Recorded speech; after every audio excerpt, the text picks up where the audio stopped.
everyone. Welcome to another episode of Sideline Banter. I am Sam Holt, and I'm so grateful that I get to have Sideline Banter on Women of Fantasy Football channel. If you have not already, please go ahead and follow, like, and subscribe. Really appreciate that. This week, Derek is out. The hard worker that he is swamped. But thankfully, I have the amazing Kelly Singh here to join me. Kelly, my bestie, thank you so much for joining me on this lovely Tuesday. I love doing a show with you anytime. Yes, and I know that, not to break news or anything, but if those that didn't know or were living under a rock last year, Kelly and I lived together for, I want to say, close to 2 years. I'm going to round up from the love. And it is weird now that I don't see her as regularly. So this to me is such a major treat because I get my Kelly time that I don't normally get anymore. So selfish, shameless brag, and grateful to have you. I feel exactly the same. I love when we get a chance to meet up and just chit chat. I mean, people probably think a lot of this is planned, but it is really mostly just us chit chatting. It's chit chat, it's vibes, and that's how we live our lives, and it's amazing. So we'll go ahead and kick off this week. We've got plenty to talk about, a little bit of Monday Night Football to talk about, plenty of injury news because it just never ends. And then, of course, we'll talk about waivers and maybe some petty games we love going into week 5. Everyone, please get your questions in the chat. We will get to them as quick as possible. There, again, are plenty of injuries, so bear with us. We'll get to them. I went ahead and I updated the ticker at the bottom as well. So if you're looking at just a quick list of waiver wire targets, I pulled these from the amazing Kendall Valenzuela over on fantasylife.com with all of the roster percentages there as well. And then, of course, we've got plenty of teams on a bye we got to talk about. So let's talk about Monday Night Football. Kelly, we had 2 games. Did you like the staggering of these games a bit better? I know that being on this coast, we're not burdened with staying up late the same way the East Coasters are, but how do you like it when there's 2 games simultaneously? I'm not a fan, but then again, I don't have to stay up late to watch both. Same. I wasn't a fan. I preferred the other Monday night when they were different times, separate. Yeah. But yeah, like we are blessed that we don't have to stay up super late to watch football, but setting up 2 TVs is kind of annoying. It is. I do have YouTube TV, and I love that you can create these specialty boxes where you can have multi-game views, and that's really great. But then the sliding over, it's like the most first world problem of but I don't want to have to click over. I just want it to know which game I want to listen to first. Joseph in the chat saying West Coast equals Best Coast. I mean, again, we're a little bit biased, but kind of agree with you there. I agree. I feel like I like games to be split up because I'd rather watch everything and all the content. And the only thing that I would say that is kind of a negative is we did have the Ireland game this weekend. And when the news came through that Warren wasn't going to be playing for my Steelers, I woke up and it was barely 6 a.m. I've got my eyes all crusty and I'm like, I could go and pick up Kenneth Gainwell, but I'm just going to get 5 more minutes and just go back to bed. It was brutal. You can't make hard pivots with these really early games because we're on this coast. So it's the only bad side, in my opinion. We're sleepy. We're sleepy gals, and we don't want to mess with 6:30 a.m. changes. No, we don't. So Jets-Dolphins game was probably the most eventful of the 2 because we simply got more fantasy points out of it. Dolphins taking the win over the Jets 27-21. But to me, the bigger takeaway from this Monday Night Football game has to be that I'm in full panic mode, and I feel like everyone is on every single Bengals share that we have, including your number 1 in your hearts and overall, Ja'Marr Chase. Absolutely brutal week showing, even less fantasy points than last week like it was possible. 5 receptions, 23 yards. I'm scared. I'm very scared. I would be scared too. Apparently, even Ja'Marr Chase found it a bit comical. I saw him tweet. He said, "Y'all better leave me alone." I know. First of all, okay, let them live their lives. Can we not get so upset with players directly when it doesn't give you points on your fantasy team? They have their own goals. They don't care about your work league. They don't care about this or that. And we need to be respectful. If we do, as fans, I'm sure they love the love, but you have the volume of the hate so loud. I mean, it's so not necessary. Can we just keep those thoughts inside and away from the players? They don't need to deal with that.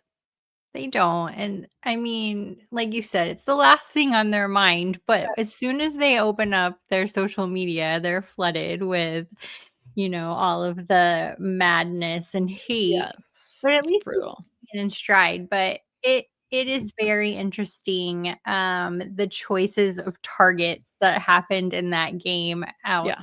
outside of Jamar Chase and even Chase Brown. It was such a mixed bag, and I think that, again, the panic level is so high. The question now becomes, okay, Browning cannot be under center the rest of this season. And when you look at our division, I'm going to say our division, Kelly, because I know that you love your Ravens and I love my Steelers. We have a very tough division here. And the way that all four teams are playing, I think that it's not a clear cut who could end up winning the number one from our division. There still is a chance that they've got so much talent on this team. They have a terrible offensive line. The defense is like not what it used to be, but they don't want to squander another year of these amazing talented receivers, of Chase Brown being totally in sync.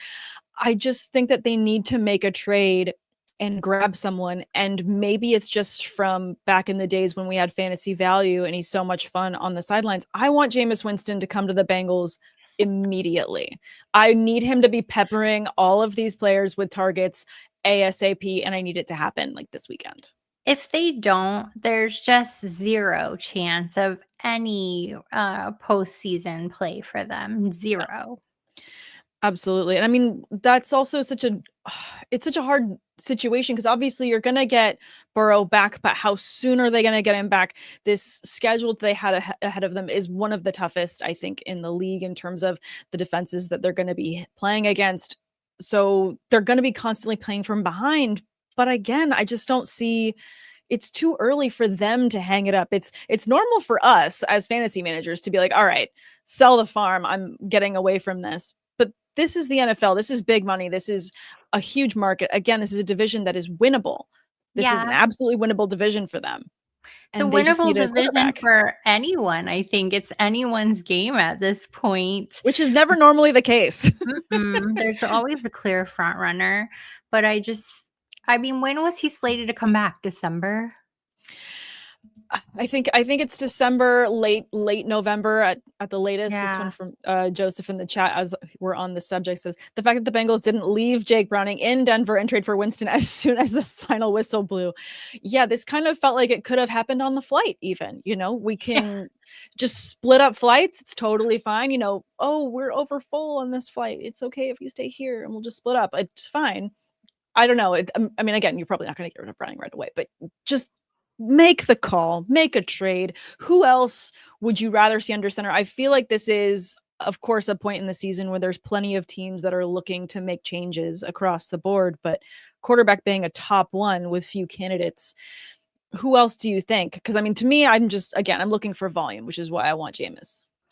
Yeah, I don't know that there's many others that they could look to. I mean, Trey Lance is pretty much unproven in a Yeah, sense. true. There's Josh Dobbs out there floating around. He could maybe do something, He's but always floating. he's Oh my always God. floating. I I know. just I just feel like if the Bengals don't get some wins under their belts, if they don't even have an opportunity to sniff the postseason, Yeah. I don't see them even putting Burrow in. Why? Why risk the injury? 100%, which to me is even more reason to go out and get someone like Winston Yes. because you don't want to have to rush him back. And let's say hypothetically, we're going to go glasses half full because it's just too dreary to talk about the Right. negativity about any of these players not having a good season. Let's say, for argument's sake, they make a trade. Jameis Winston comes in and he just crushes it. The numbers go up and they're in a great spot. That's going to motivate Burrow to come in and get Yes. back healthy, and for them as a team to rally again, because this is a team that was in the Super Bowl not long ago. Yep. Like, Yep. it's not even like I remember when. It's really just click back a few pages and they were just there. There's so much still left, I think, in the tank for these Bengals that, and again, I'm saying this as a fan of the Steelers. I want this to be a competitive division. That's, to me, half the fun of getting to watch our teams play. For sure. For sure.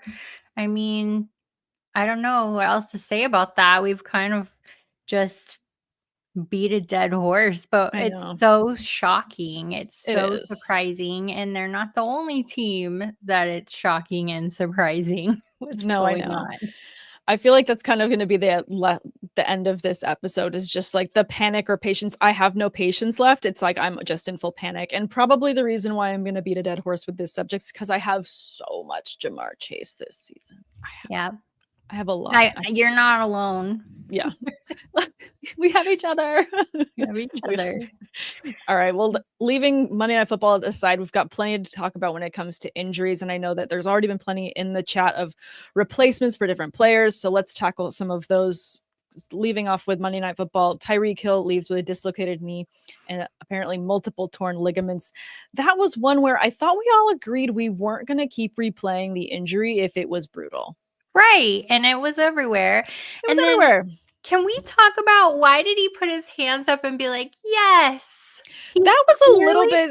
Yes. He did. And it was a little confusing because, like, one, you love it when you get the thumbs up from a player. You want to feel good after seeing them get hurt. You know, you appreciate the fans rallying behind their athlete and you get to see them go off the field. It was a bit too emphatic, and maybe the endorphins were just running a little too high, and that's why he was screaming yes, because everyone else that's reading the scripts is saying that he was glad that he got hurt because he didn't have to play with the Dolphins anymore. That's immediately the first thing I thought. I'm like, is this his like swan song? He's happy to be exiting, and he's like, yes. I mean, it's not really quiet quitting, but it's like, it's weird. I don't know. It's just, it was a bit odd to me. Obviously, he's already been into surgery today, wishing him well and to get healthy. But is this possibly the last time we see him in a Dolphins uniform as well? Because he didn't seem happy going into this season. No, not at all. And he doesn't seem to really want to be there at all. But does anybody? There seems to be such a struggle, especially at quarterback, and they're just not getting the chemistry. Tua's out there still diving head first. And this man, he has no sense of self-preservation at all. I watched a slide and I'm like, we've seen this slide 1,000 times. Like I've heard this song before. Why? Why? Love of God, why? This is not fair. But I mean, Etienne really did pick up the slack. That was good. And I mean, you can't overlook Waddle either now in this situation. No, I mean, let's talk about the rest of the Dolphins players, then pivot, kind of piggybacking off of this injury for Tyreek Hill, because Darren Waller saw some targets, and I know how much you love your tight ends, so I kind of want to give you your soapbox so you can talk about him going into this season, him coming out of retirement, knowing that Jonnu Smith left, and he had just come off of such a successful season with so many targets and so many touchdowns. The question was, well, he just came out of retirement. Is he really just here? Is he working on another album? How much does he really have in the tank to take this season? With Hill out, those targets are going somewhere. So how do you feel about Waller going rest of the season? Man, when he caught that touchdown, I was like, what? I felt like I could hear you scream, because I know that anytime a tight end catches a touchdown, Kelly sings, screams, and cheers, and there's usually glitter somewhere. It's true. I was like, what? It was shocking. It was surprising. It was exciting. I broke up with him. And then when I saw he's making his big comeback, I was not interested. And now I'm like, I know. Now you're like, I know how many tight ends you keep on your rosters, but how many leagues do you have Darren Waller in is the question. 0 right now, but I sure as heck might be sniffing him out, because there's going to be an opening for targets, and obviously he can catch. So we're happy for that. If you're not familiar with my game, if you give me a flex spot, I'm throwing a tight end in it. So there's that. Yes. And also tight end premium. I mean, she's already rolled up her sleeves and she's like rolling her shoulders and like, let's go. Like, Kelly loves herself a tight end. And of course, as we all know, David Njoku smells amazing, according to Kelly, because she was so gifted and blessed. But hey, 2 touchdowns for Darren Waller off of 3 catches for 27 yards. Pretty high, but 4 targets, so he was efficient with what he was given, and they've got the Panthers going into next week, which I know that, Bryce Young is an amazing streaming target going into week 5 for obviously these 4 teams on a bye, because anyone that plays the Dolphins is going to see success. But on the opposite side, the Dolphins are playing the Panthers, so this could be successful for Waller going into this week. I definitely think so. I mean, the Cardinals were successful against the Panthers, so why not the Dolphins? So why not them? It makes absolute sense. So I guess if you're looking for streaming options going into this week, please, again, get your questions in the chat and I'll get through them as quick as I can. But there's going to be a lot of, start your Panthers, start your Dolphins, because it's going to be a little bit messy on the defensive side in this game. And I feel like a lot of people could end up with some decent fantasy value. Steve-O wants to know, how does Kelly know how Njoku smells? Tell your story, Kelly. He asked me for directions randomly during Super Bowl week in Vegas, and we couldn't get a photo together right at that moment, but he asked me my name. Later that night, fast forward, NFLPA party, I'm all by myself, just sitting at this high top, drinking away, and a tap happens on my shoulder, and I turn around, and it's freaking David Njoku, and he says, "Kelly from Women of Fantasy Football," and I'm like, and we take a photo, and it was literally like prom style. My head's on his chest, and he smells freaking expensive. Like, so good. Oh my God. No, I saw the photo, guys, and I saw Kelly, I think the next day, and you were like, you will never guess what happened. First of all, gentleman and scholar, we love and appreciate you, David Njoku, for having, the memory of Kelly. How's it going? And the Women of Fantasy Football drop. Absolutely love that. But also just, and he smells good. Gentleman, and he smells beautiful good. Man. Beautiful man. Smells really good. So there you go. That's there you go. Little quick segue and story time. We'll probably end up talking a bit more about the Dolphins, but we've got another huge injury that I need to talk about. And we're probably going to end up mostly talking about just a handful of teams here, because the Giants are another big subject of players for streamers this week.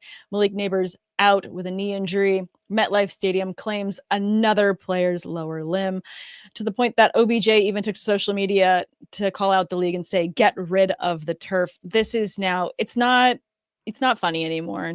The turf needs to go. This is a problem.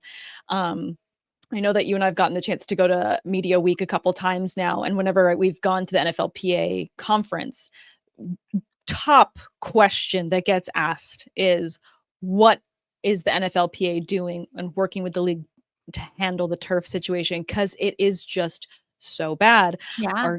Our good friend and another player we love, Austin Eckler, who always represents the players so well, he's always speaking about what it does to them and to their bodies playing on turf compared to grass, and how the recovery afterwards is absolutely detrimental. And Eckler also himself out with a non-contact injury this season. It's just brutal. How much longer can we put up with this, Kelly? Because I feel like, I'm ready to start making some signs. I mean, outside of even turf, just why are there so many injuries overall this season? It seems very excessive. It feels like a lot, but we say this every year, and by the end of the year, it ends up leveling out. I think because this season, we're also going into it with so many top players, first 2 rounds that we've been drafting, that are getting hurt. I mean, we've already talked about Burrow being hurt. We've talked about Tyreek Hill. We just mentioned Austin Eckler's hurt as well. Now Malik Neighbors being out. There's just so many, and we've got plenty more to get to on this list. It's not going away anytime soon. It's just very frustrating that these players don't get heard in terms of what they put their bodies through for us as fans, for these teams, and that they can't get at least the field that they prefer to play on. And we're going into week 5. Like, we've not even played that much football yet. No, we haven't. There's still so much more left in the tank. How many more games? It's like, I almost don't even want to. Going into next season, I might look at players differently just by who's playing at MetLife. It's like that is not a bad strategy. No, I would like to target players that play least possible games or no games in MetLife Stadium. Building rosters that way. I mean, I know that sometimes some people are really committed to building teams off of bye weeks to make sure you're never having to pick up anyone off waivers. I think I'd rather pick based off of fields at this point. Right. Anybody playing at State Farm Stadium, we grow our grass. Yeah, you do. Yeah, you do. And it's great. It's amazing. But let's talk a bit more about the Giants again, teams that you're looking for streaming options. Obviously, we've got a couple Giants wide receivers that are on the list. Darius Slayton makes the list this week in terms of a waiver wire target, only 2% rostered. But how much are you going to count on him? Because though Jaxson Dart looked great, it feels like they tried a little bit of everything. And I'm curious who's going to be consistent, or if we're going to get kind of like a Packers-esque wide receiver rotation going forward. My favorite target, and it is because I'm kind of a homer, I suppose, but Michael Wilson. Of course. I would say could be a solid waiver wire pick because he's getting the ball. He's getting the ball, folks. So he's getting the ball. Plenty of other wide receivers too to mention that are just making the wide receiver, the waiver wire targets list. You've got Luke McCaffrey also seeing an uptick in targets. Likely we're not going to see Terry McLaurin again this week. So in terms of streaming, liking the upside there. Malik Washington, again, like we mentioned with Tyreek Hill out, you've got plenty of other players that can catch the ball there for the Dolphins. Troy Franklin came back again. He had a bit of a blip last week after his huge showing in week 2. So I'm liking his odds going into this next coming week, though he is playing the Eagles. I think the only upside there is it's going to be a tough game and they're going to have to spread the ball around quite a bit. That's very true. Another one's not on your list that people might think about for a big splash, high ceiling, DeAndre Hopkins, but not for the next few weeks. But not for the next few weeks. Yeah. Let's talk about, since you bring up Hopkins, I'd love to give you the floor to also talk about your Ravens, because clearly we're dealing with another injury. Lamar Jackson came out with a hamstring injury. The question was, did he come out of the game because they were simply down so many points? And Harbaugh was very, very firm in this. No.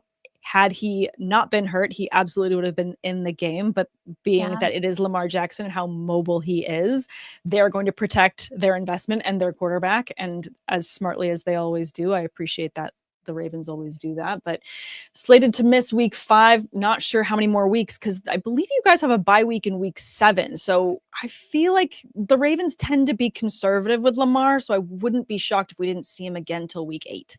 I was seeing 3 to 4 weeks. Hamstring lingers. We all know that. Definitely not a fake injury. No. Lamar is really a man of character. He's a good person, and he's not one of those that's just going to be like, well, I'm sitting out. The entire defensive line is a shambles. There wasn't a single starter on the defensive front line. And then during the game, Ronnie Stanley was injured. That was terrible. So it's really like the Kyle Hamilton show. I think he's the only starter on the defense that is not injured. So, man, was that rough. We saw Isaiah Likely come back. We've seen the rise of Mark Andrews from the ashes. But without Lamar, I don't know. What is Cooper Rush going to do for us?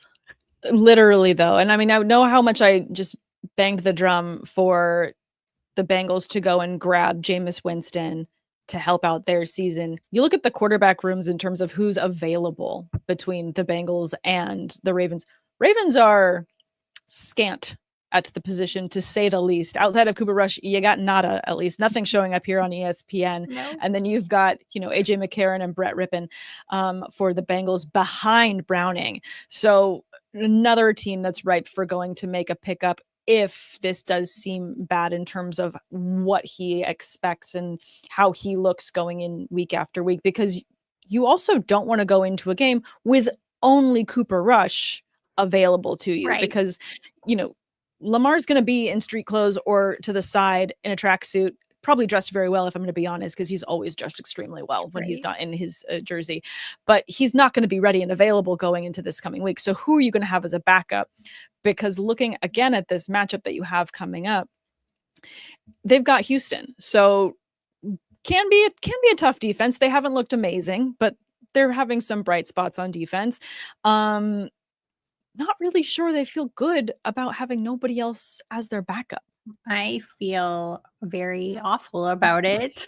But we've had discussions in our household about positive discussions. Like, we're making progress here. Positive discussions about if the Ravens can just stay afloat, get at least another win in there, there's a chance. There's still a chance. Everybody gets healed up in the next 2 or 3 weeks.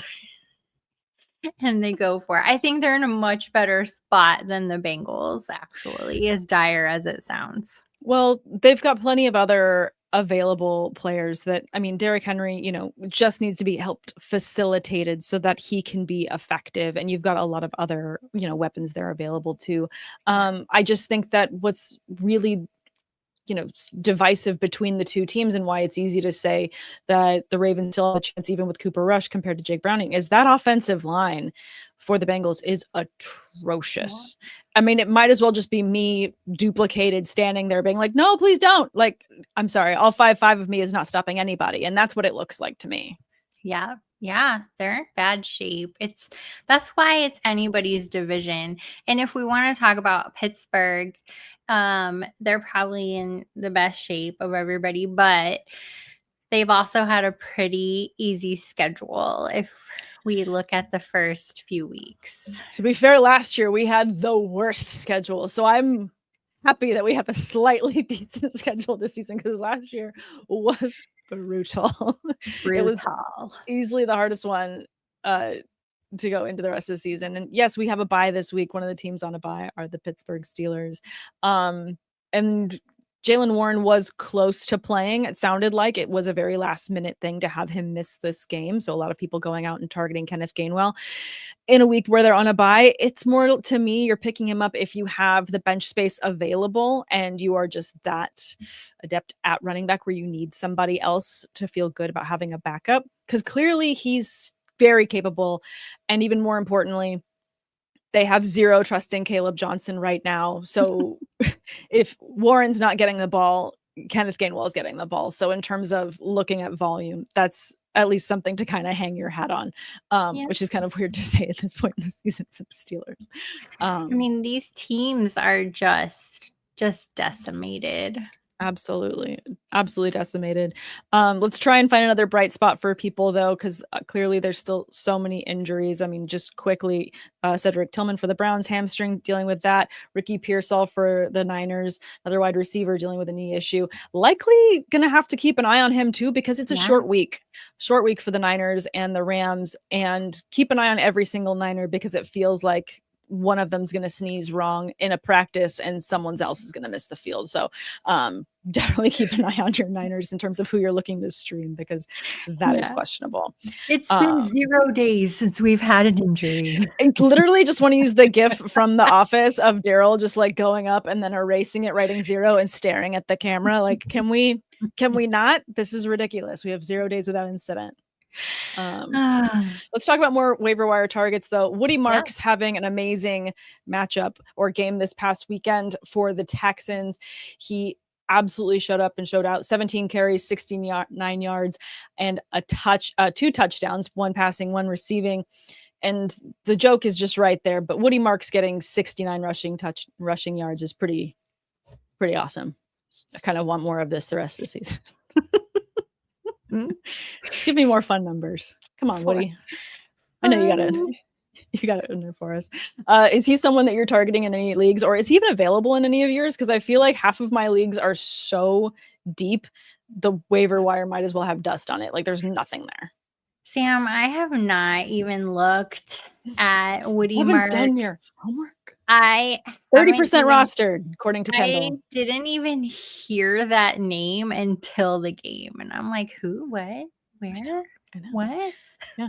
I really wanted Nick Chubb to go off this season, but apparently Woody Marks is just looking fantastic in terms of, volume, consistency. He also cut really well. He was really moving well for the Texans, and a team that is designed to have a strong run game that hasn't had one up until now. He just looked really good. I felt so smart when I was picking up Nick Chubb in the late rounds of drafts because I'm like, everyone's injured. He's gonna be great. And he was great like once. Yeah, no.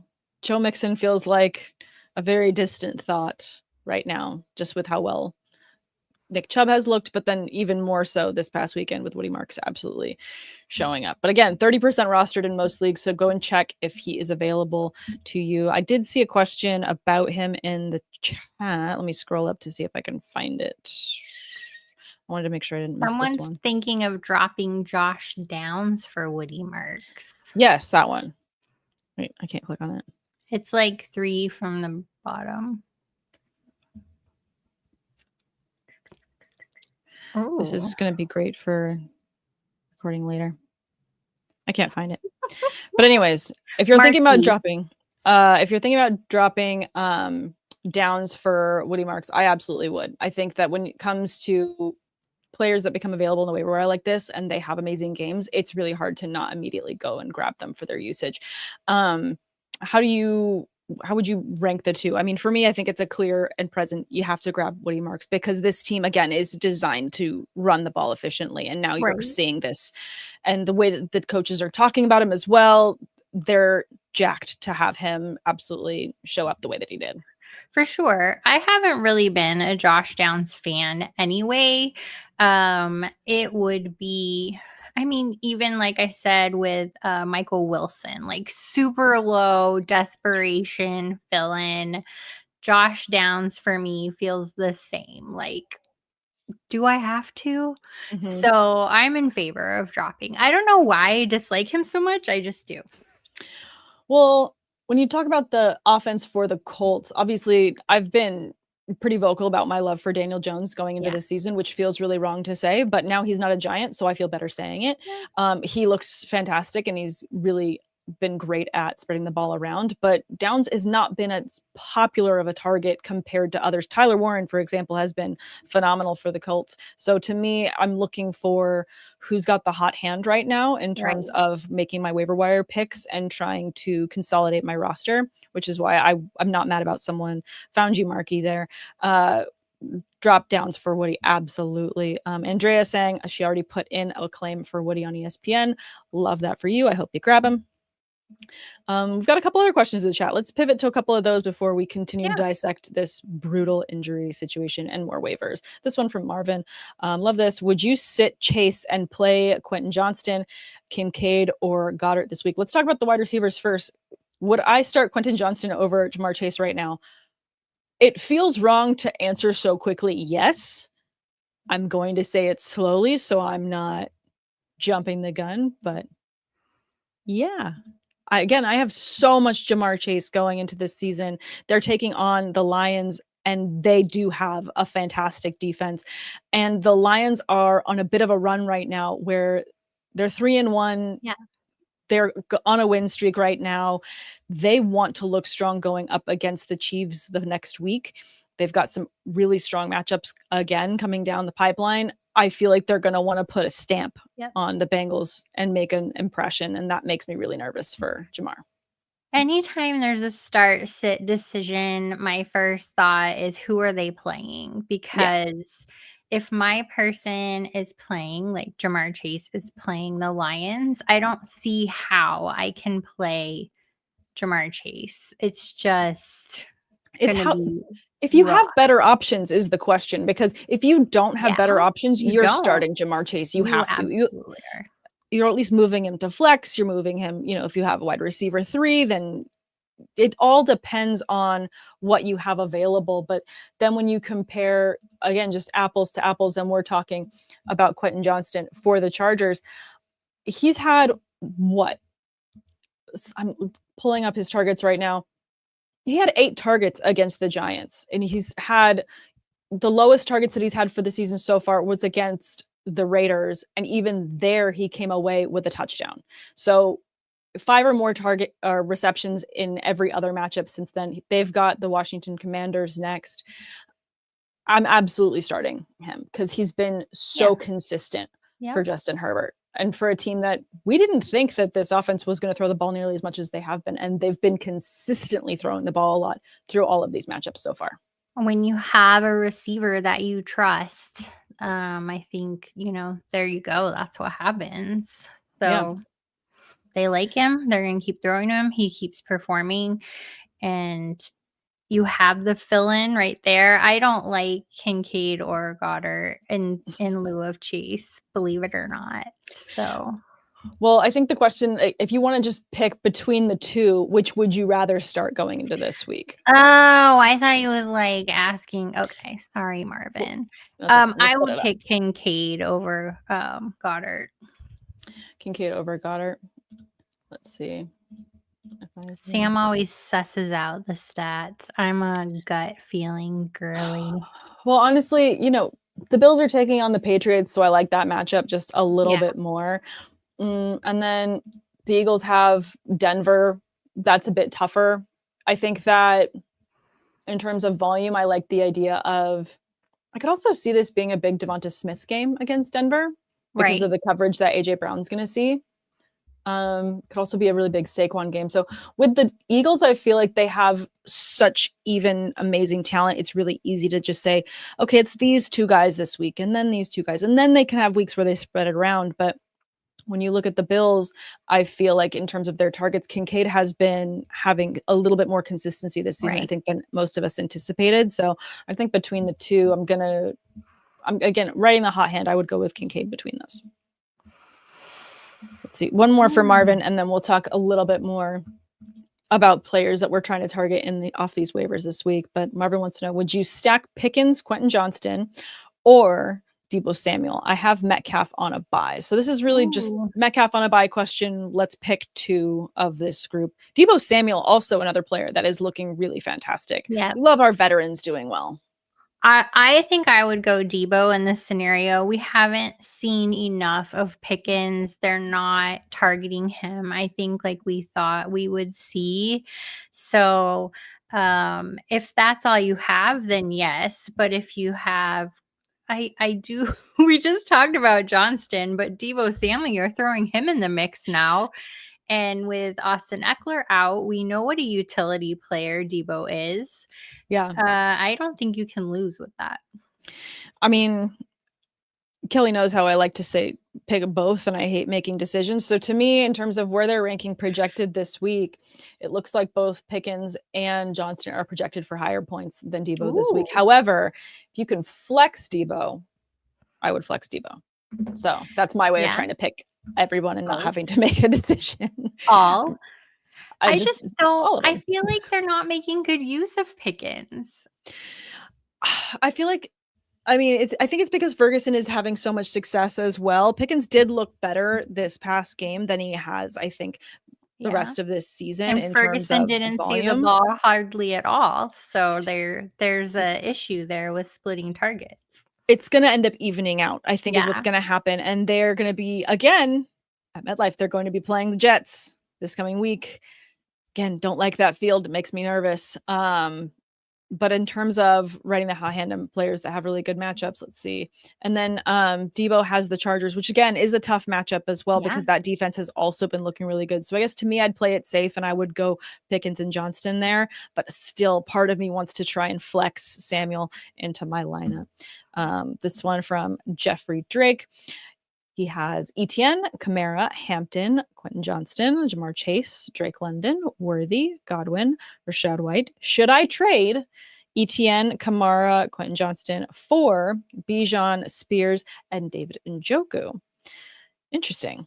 I would not. No, I still would rather have Quentin as of right now, because I think he doesn't have the name value for what people are going to try and do to get him away from you, because he's performing so well and no one's expecting this from. He's wide receiver 4 on ESPN right now for the season.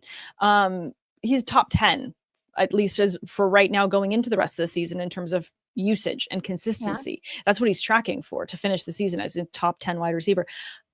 I feel like the rest of these, Njoku has kind of disappeared again, with Fannin doing so well for the Browns. A little bit nervous there. Bijan's on a bye this week. Of course, I love Bijan. It's hard for me to say no to him. But in terms of where the value is, the other side, you're really just making this trade for Bijan. And I don't feel like this is 100% right to me. No. It just doesn't feel even. Etienne's been doing very well this season. Yeah, we haven't talked about the Jaguars much yet. And Kamara is hit or miss. He's one of those DeAndre Hopkins, Michael Wilson type picks. Yeah, I think it feels unsexy what you're working with, but what you're working with, I think, has slightly better value than what you realize. Again, because Spears is just a, possible upside play. Kamara, to your point, Kelly, he's kind of boom or bust right now. Started the season off well, at least in terms of fantasy points. They've got the Giants and then the Patriots and Bears. So they've got some good matchups coming up that you could walk away with some decent fantasy points. I think I'm a bit nervous for that trade, so I'm not loving it. Maybe I don't love it either. I think you said it perfectly. You're basically just trading for Bijan, but what are you giving up? And I think you're giving up too much flex and ceiling potential. Yeah, I agree. And what you have right now is technically performing. So I don't know that you need to necessarily move on. Maybe just rework the trade if you really want Bijan. Maybe there's someone else that you can make a move for. But us answering Marvin's questions has such appreciation. Like and follow. We appreciate that, Marvin. Guys, if you haven't already, please remember to like and subscribe to Women of Fantasy Football YouTube channel. Make sure you don't miss an episode. Also, follow and like and subscribe to Spotify and Apple playlist. Literally everywhere you get your podcasts, you can find us. So don't miss us every week. Let's get to one more question from Marvin, and we can talk about a little bit more in terms of waiver wire targets. But I want to talk a little bit more about week 5 and the matchups we have coming up, because I feel like there's some good ones we can talk about. Marvin says, sorry for overloading here, but you guys are super helpful. You're welcome. Happy to help. I have Achane, Kamara, and Judkins at flex. Would you replace an RB for Judkins and put Debo at flex, or keep as is? So starting Achane and Kamara and Judkins at flex, sort of trying to get Debo into your lineup here. I don't know. I feel like this might be the line in terms of who I'd keep starting. I feel like I like Judkins a little bit better at flex just in terms of floor. How about you? Well, maybe we don't keep Kamara in this case. Yeah. I mean, if you're comparing them, actually, if you want to unpack that a little bit, I'm going to go ahead and pull up a fun tool that I like over on Fantasy Life. Because we've had this discussion about Kamara. He's got a high ceiling. He's been kind of boomer bust. We like Achane. We like Judkins. I guess you could say Debo is a bit of a boomer bust, but I don't put him in that category because he's such a utility player. Is he a running back? Is he a wide receiver? We don't know. He just gets the ball a lot. So I'm wondering if it's Kamara that's the odd man out here. I'm using the start sit tool comparison over on fantasylife.com. Amazing tools over there. And I just went ahead because between these, I mean, you're not benching Achane. So I really just plugged Kamara, Judkins, and Debo into this lovely tool. And in terms of must start, Judkins is kind of running away with it in terms of best score potential. But it is very close, I will say, in terms of other wins and who's got a better matchup. When you're looking at also their utilization scores, Judkins has a 70, while Kamara has a 79, and Debo has a 66. So his utilization isn't quite there yet. I feel like it can work into it going into the rest of the season, again, depending on how McLaurin turns out rest of the season and how he's shaping up with this injury. And obviously, and Bill. And I mean, there's still so many other players there. So I feel like could be a streamer, maybe not for this week, so don't worry about it. But I do feel like what you've already got slated is a solid start. I love how we talk through these things. This is how we unpack it. It's like therapy, but it's fantasy football. Because we also do therapy too. Those are both important things. Do therapy. Gotta do both, keep your house in order. Your house and your rosters in order. Man, my house would be an even more disaster if I wasn't going to therapy. It would be absolutely brutal. Yes, we're on it. We try our best, Marvin. Thank you. This one from RV3. What do you think trade value is for Monty and T. Henderson? Ooh, trade value. Okay.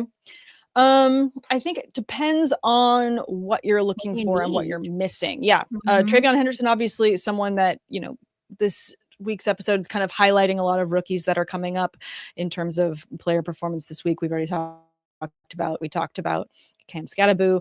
We even just mentioned Judkins just there. There's a lot of rookies that are looking great. Henderson, not one of them. So in terms of trying to sell right now, I don't know that you're going to get the most value that you can for him this week.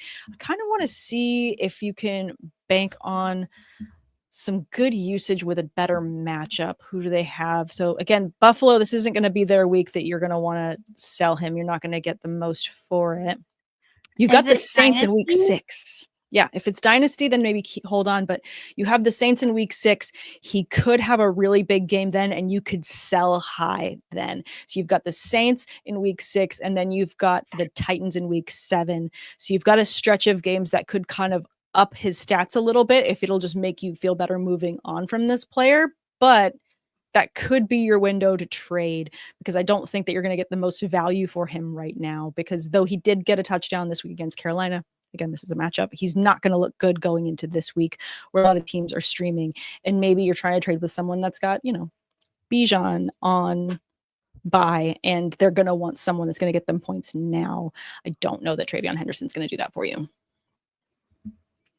They say non-dynasty, I can use a wide receiver 2 for a more reliable flex option. Yeah, I think that'll I think everything you said still applies. Yeah. And then for Monty, I think I feel like the Lions again are kind of on a run. So he's probably got a little bit more value for you, especially going into this week in terms of who they're taking on. Already etch-a-sketched who they're playing this week. Suss out who in your league got the Bengals needs a running back. And you can probably work them for it, because this is a good matchup. Because I super needed a running back in a vampire type league that I'm in. So Monty ended up in the waivers, and I'm like, I've got to, because my options were so poor. And he, like you said, they're on a bit of a tear. So find out who needs a running back. They're offering up this option, Monty for Harrison Jr. You're talking to a very biased lady here with Kelly, because she does love her Cardinals. He's been lackluster. The targets have been really spread out. We've talked about Michael Wilson. Greg Dortch got in on the action. Obviously, Trey McBride is a huge target. It looks like Marvin Harrison Jr. is having some communication difficulties with Kyler Murray running the routes. There were several missed routes last game. But I've not given up hope. So if you want to try and trade Monty for Harrison Jr., I think that is a fair trade. But it depends on where you're at then with running back. If you get rid of Monty, where do you stand currently with wide receivers? Because I don't think you'd want to do that if you're just going to end up with him on the bench or weighing who you're going to want to play. Yeah, I think so. I agree. Oh, I love that, Kelly. All right, let's talk a little bit about week 5. We've got some fun games. Again, 4 teams on a bye. The Falcons are on a bye. Bears, Packers, and my Steelers all on a bye. I'm not going to lie. I woke up for that Ireland game, and I saw the turnover to begin the game, and I was like, all right, going back to bed. And of course, the reverse jinx worked, and we won that game. So, lessons that we learn in terms of how we watch our teams. Sometimes we don't watch them, and then they win. Yeah, for sure. I benched Marvin Harrison Jr. last week, and he managed to score and make points. I feel like when we need to be very honest as analysts that are very forward about who we start and providing advice. And when we make a weird gut decision for one of our leagues, maybe because we feel like we have a very stacked roster and we can afford to bench a player, we should announce it because that'll likely mean that player will go off that week because that's just how it goes. Karma is brutal. But let's talk about week 5. Again, short week for the Niners, dealing with a ton of injuries, coming to SoFi to play the Rams. This is going to be a fun one because the Niners always play really tough against the Rams. I mean, these coaches just have it out for each other in the terms of being besties off the field and hating each other's guts on the field. It's going to be a fun one. I'm definitely starting all of my Rams in terms of how I expect them to go in this game. I'm very nervous about my streaming options, a la the Pearsalls, even the Juwan Jennings. Brock Purdy didn't look 100% this past weekend as well. So I'm a little bit nervous about the Niners going into this matchup. Yeah, I mean, the Niners in a divisional game, the Rams have been showing up and showing out. I really feel like it's the Rams game to win or lose. I don't know that the Niners are going to make much of an impact this week. No, I don't think so either. I mean, obviously you're still starting your CMCs if you have them, but I mean, not necessarily an offense I'm looking to start a lot of players in. We already mentioned, that we really like the Giants this week going up against the Saints. So if you're looking for more streaming options, that's a matchup that I really like. Another one, we talked about the Dolphins, Panthers, them being very weak at defense on both sides. I feel like that's a game that could get kind of interesting. So in terms of who you're looking to spread the ball around to, Tedero McMillan, he's going to make sure you get the start there, but Bryce Young being a great quarterback streaming option for you. Do you want to talk a little bit about your Ravens going up against the Texans this week, Kelly? How do you feel about going in this one? You're likely going to be without Lamar. Right. I don't feel amazing about it, but I do think it's winnable. So if there was a game to win, this needs to be it. And try and stay afloat, kind of like I mentioned. Just get another win in. I do think this one is doable. Gosh, but I just have not seen Cooper Rush, and I don't know how long it's been since we've seen him. It makes me real nervous. Me too. Okay, your other team with the Ella Fitzgerald jersey behind you, the Cardinals have a little bit better matchup against the Titans, another team that we talked about some of the streamers. You mentioned Michael Wilson in terms of being a streamer this week for those that are dealing with players on a bye. How do you feel about this one? Again, you're at home. I'm guessing you're going to be at this game. At home, I will be there. And anything can happen. The Cardinals have lost 2 weeks in a row in spectacular fashion by a last-second field goal. Like, how does this happen 2 weeks in a row? I don't know. But it's not going to happen this time. I really feel like the Titans, I feel a little bad for them. Wrong place at the wrong time. There's going to be some anger. There's going to be it might get a little pent up. Okay, it's going to be a chippy game. Now, so how do you like McBride going into this matchup? So talk about your tight ends. I love McBride every week. I would never sit McBride. He's getting plenty of targets, plenty of touches. Okay. We saw the rise of DeMercado filling in for James Conner. Obviously, we have Trey Benson, but when you're looking elsewhere, DeMercado is a good pickup. But Michael Carter has been elevated to the lineup. And I'm actually a bigger fan of Michael Carter than DeMercado, but really? Okay. I don't even have the roster percentage for Carter because I've got it for DeMercado 4%. He hasn't been in, and he's been on the practice squad. Super surprising to see him not. I actually thought DeMercado would be on the practice squad, but here we are. So Greg Dortch, again, another great target, especially if you are able to get any special teams points because he's doing dual roles, special teams and wide receiver. I like that. Yeah. All right. There's also Sunday Night Football is going to be Bills Patriots in New York. I'm excited to start all of my Bills in that matchup. I don't know how I feel about my Patriots in that one. Monday Night Football, we've got Chiefs, Jaguars. Chiefs sitting at a really awkward 2-2, while the Jaguars are sitting at 3-1. That doesn't sound right. Like, I feel like there needs to be a recount because I don't feel like the Jaguars are really at 3-1. This doesn't make sense to me. It doesn't make sense to me either, especially knowing how many points we've been seeing from Trevor Lawrence. So yeah, by points you mean like not many? Not many. No, but my Travis Hunter shares are crying. For sure. Not looking good. For sure. I'm scared. I'm in danger in so many leagues. The Chiefs have not been great. No. So, I mean, anything could really happen here. This one from Jennifer wanting to know, are there any good survivor pool picks for this week? I don't know that would be one that I'd pick, actually. No. I mean, I do like Cardinals over Titans. Cardinals over obviously, Titans for sure. Lions over Bengals. That's going to be a pretty easy pick. Eagles over Giants.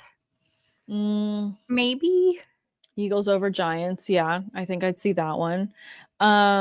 Oh, wait, that's week 6. Sorry. Oh, okay. I got ahead of myself. Yeah, no, Giants are playing the Saints, so I do like the Giants over the Saints this week. I like the Colts over the Raiders as well. It's probably an easy one. Oh, yeah, Colts over Raiders. Vikings over the Browns as well. They're playing again in England, but, Vikings not having to make the trip back and forth. They're staying over there, having just played my Steelers in Ireland. So they're a little bit more ready, and they're not going to be dealing with jet lag as bad as the Browns are going to be as well. So something to think about. They're going to be practicing there all week. So kind of like the Vikings in this one. The ones that really stick out to me are Bills over Patriots, Lions over Bengals. I personally like Cardinals over Titans and Colts over Raiders. I think those are probably the easiest picks. Yeah. Giants over Saints. Sorry, you said that too. Yeah, Giants over Saints. That's pretty much a given. Yeah. I mean, if you want to, live dangerously, I'll take the Chargers over the Commanders as well. Woo. If you're looking to, zig when everyone else is zagging, that could be a fun one. You're welcome, Jennifer. Well, one more question here, and then we'll probably wrap it up for the week because we've covered a little bit of everything. Kelly, you were very generous to join me in my very scant show sheet, but we managed to vamp and talk about a little bit of everything. So hopefully we covered enough for you lovely listeners and viewers. Yeah. You're an excellent host. It's easy to just banter. That's what we're doing here. Apparently, according to my parents, I started talking at the age of 1 and I haven't shut up since. So I'm just really good at talking, apparently. And if it's about something that I like, then I just can't stop. So let me get to this question before I just talk my mouth off. This one from Serious. Should I trade Cortland Sutton and Chase Brown for Amarian Hampton? Oh, okay. Interesting move. My other RB is Javonte Williams, and my other wide receivers are Puka and Jalen Waddle. Ooh. Okay, so you've got the Puka upside. This is a move that I would make because Hampton is finally catching his gear. He's looking good. We already talked about the Bengals. I have very little faith in Chase Brown right now. Yeah. Sutton is going to be the one that helps you win this trade. I would do it. Is it Dynasty? I always ask, but I know because we play so much Dynasty. Tate's always making fun of me because I'm but in Dynasty. I still like the trade. I still do like the trade because you have great wide receivers, especially now that we have the injury of Tyreek Hill. I think we're going to see a lot more of Jalen Waddle. So I do like this trade, but if it's Dynasty, I like it even better. Yeah, I agree because you got the upside with Hampton. You've got that youth. In terms of trying to build a roster for longevity, you want youth at the running back position. But yeah, no, I would do this trade. I hope that helps you. Kelly, anything you want to tell the lovely listeners and viewers that you have coming up this weekend? Anything fun? What?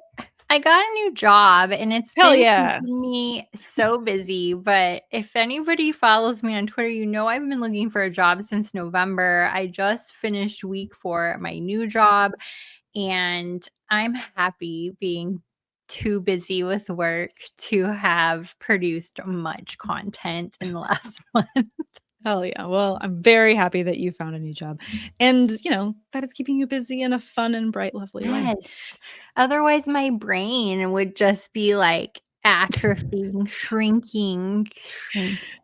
We can't have that. We can't have that. Well, guys, make sure you're following Kelly at Kelly in Phoenix for all fun stuff. Ravens, Cardinals, amazing content that she's making. Follow me on X. I'm at Samantha R. Holt. And if you haven't already, make sure you like and subscribe to the Women of Fantasy Football channel everywhere you can get your podcasts so you don't miss us every single week. Next week, I will have Derek Tate back, my lovely co-host. Hopefully he had a good, busy, productive day while we were busy tackling week 5 for you. So thank you guys so much for joining us. And until next time, good luck next week, and we'll see you on Tuesday.